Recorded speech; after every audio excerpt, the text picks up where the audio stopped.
أيها المزمل قم الليل إلا قليلا نصفه أو انقص منه قليلا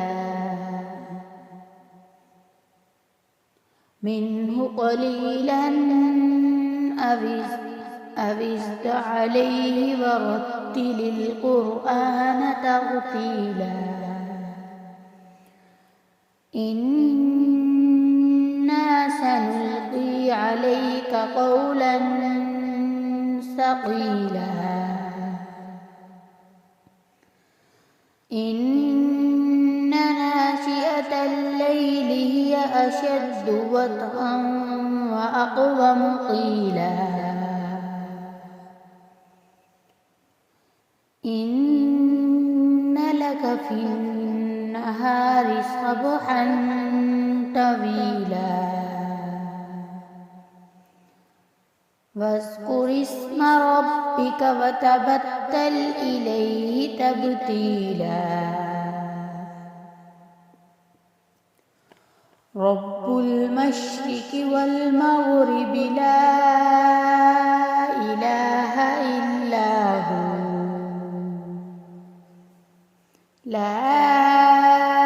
إله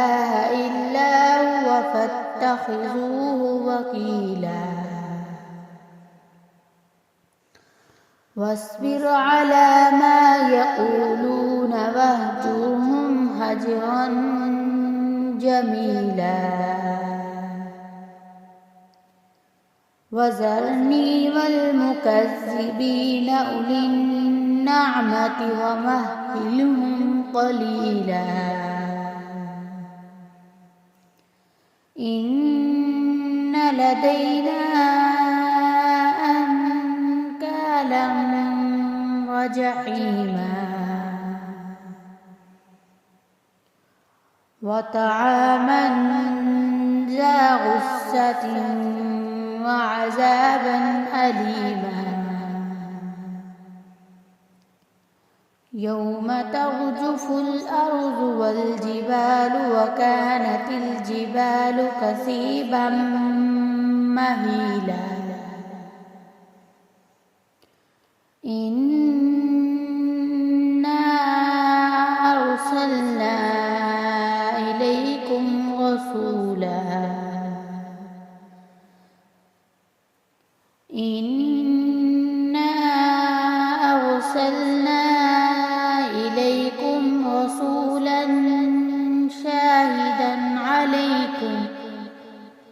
شاهدا عليكم كما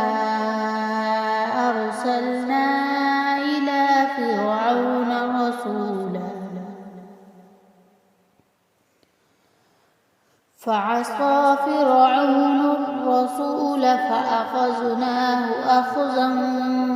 وبيلا فكيف تتقون إن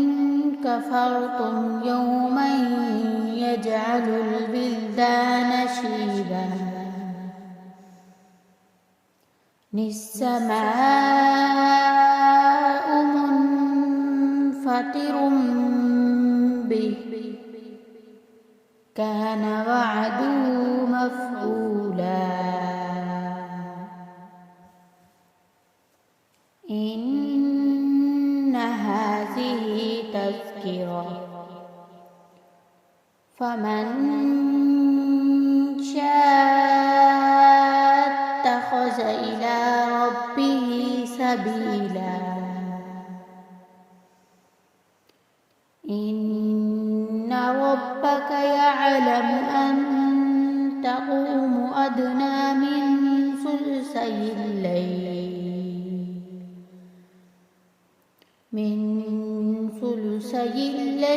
ونصفه وثلثه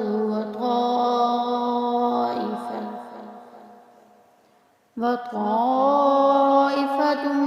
من الذين معك والله يقدر الليل والنهار علم أن لن تحصوه فتاب عليكم فاقرؤوا ما تيسر من القرآن. علم أن سيكون منكم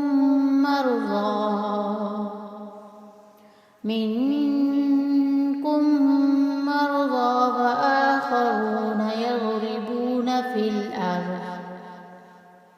يضربون في الأرض يبتغون من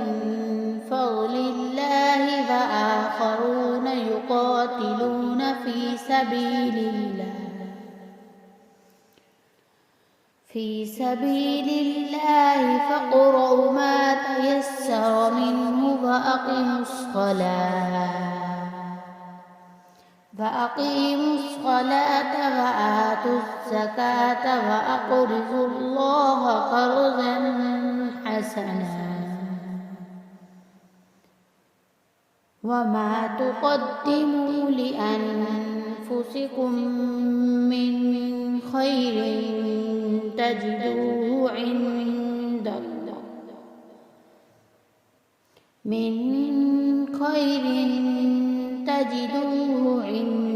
الله هو خيرا وأعظم أجرا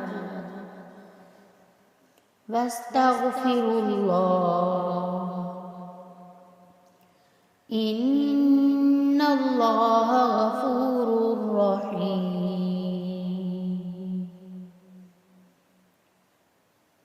آمنت بالله صدق الله